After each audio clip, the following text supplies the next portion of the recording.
Praise ఎలాంటంటే ఎఫెసీ 23:20 అడిగిన దానికంటే ఊహించిన దానికంటే ఇచ్చే దేవుడు మన దేవుడు కదా. మనం కొంచెం అడిగినా కానీ తృప్తిగా సమృద్ధిగా ఇచ్చే దేవుడు, మనలను ఆశీర్వదించే దేవుడు అండి మన దేవుడు.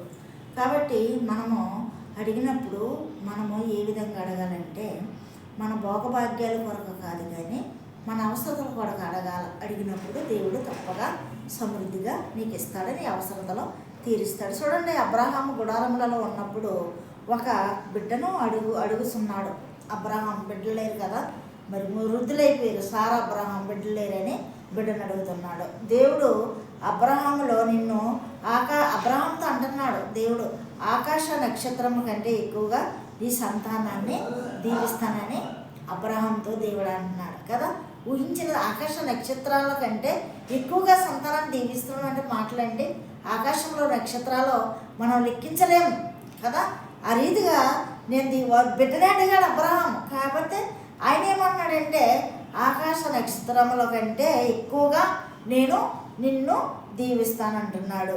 శూన్యములో సృష్టిని కలగజేసిన దేవుడు మన దేవుడు. అసాధ్యాలను మరి సుసాధ్యాలుగా చేసే దేవుడు మన దేవుడు కదా. అంత గొప్ప దేవుడు అండి మన దేవుడు. మనం అడిగిన దానికంటే ఊహించిన దానికంటే అత్యధికముగా దీవించి నిన్ను తృప్తిపరిచే దేవుడు కదా. మన తల్లిదండ్రులు అడిగితే కొంచెమే ఇస్తారమ్మో కానీ మన దేవుడు తృప్తిగా మరి ఇచ్చే దేవుడు కదండి. కాబట్టి మనము దేవుడిని అడిగే విధానంలో అడుగుదాము.